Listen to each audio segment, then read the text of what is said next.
कृष्णा कृष्णा कृष्णा हरे हरे हरे रामा हरे रामा राम राम हरे हरे गोविंद बोलो हरि गोपाल बोलो। आज हम 5वें अध्याय के श्लोक 7 का अर्थ कंटिन्यू करेंगे।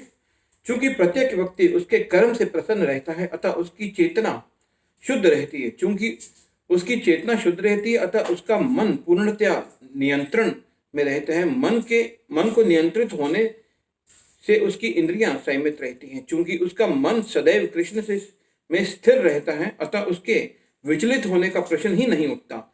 न ही उसे कृष्ण से संबंध कथाओं के अतिरिक्त अन्य कार्य में अपनी इंद्रियों को लगाना का अवसर मिलता है।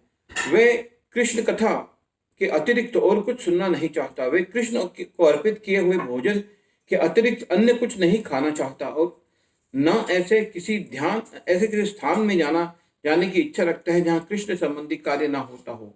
अतः उसकी इंद्रियां वश में रहती हैं। ऐसा व्यक्ति जिसकी इंद्रियां संयमित हों वह किसी के प्रति अपराध नहीं कर सकता। पर इस पर कोई यह प्रश्न कर सकता है तो फिर अर्जुन अन्यों के प्रति युद्ध में आक्रामक क्यों था? क्या वह कृष्ण भावित नहीं था? वस्तुतः अर्जुन ऊपर से ही आक्रामक था, क्योंकि जैसे कि द्वितीय अध्याय में बताया जा चुका है, आत्मा के अवध्य होने के कारण युद्ध भूमि में एकत्र हुए सारे व्यक्ति अपने अपने स्वरूप में जीवित बने रहेंगे। अतः आध्यात्मिक दृष्टि से कुरुक्षेत्र की युद्ध भूमि में कोई मारा नहीं गया। वहां पर स्थित कृष्ण की आज्ञा से केवल उनके वस्त्र बदल दिए गए। अतः अर्जुन कुरुक्षेत्र की युद्ध भूमि में युद्ध करता हुआ भी वस्तुतः युद्ध नहीं कर रहा था। वह तो पूर्ण कृष्ण भाव अमृत में कृष्ण के आदेश का पालन मात्र कर रहा था। ऐसा व्यक्ति कभी कर्म बंधन से नहीं बंधता। नैव कश्चित् करोमीति युक्तो मन्येत तत्त्ववित् पश्य शृण वंशप्रशंजघन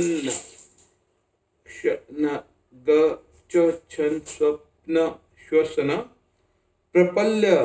प्रपल्प विसंज ग्रहयगुंज मिष्नापि इंद्रियार्थेषु वर्तन्ते इति धारयन् नहीं एव निश्चय ही कश्चित् कुछ भी करोमि करता हूँ इति इस प्रकार युक्त दैवी चेतना से लगा हुआ मन्यते सोचता है तत्ववित् सत्य के जानने वाला पश्यन देखता हुआ शृण्वन सुनता हुआ स्पर्श करता हुआ जिघन सूंघता हुआ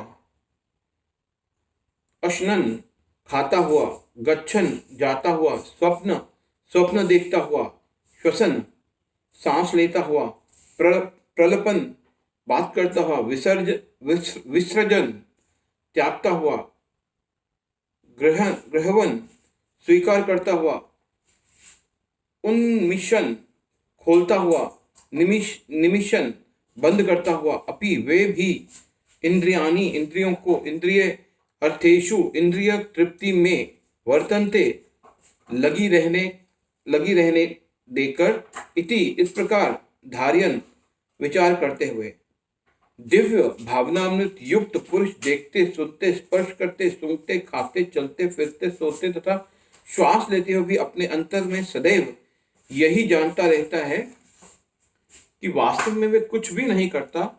बोलते त्यागते ग्रहण करते या आंखें खोलते बंद करते हुए भी वह ये जानता रहता है कि भौतिक इंद्रियां अपने विषयों में प्रवृत्त हैं और वह इन सबसे पृथक है। हरे कृष्णा।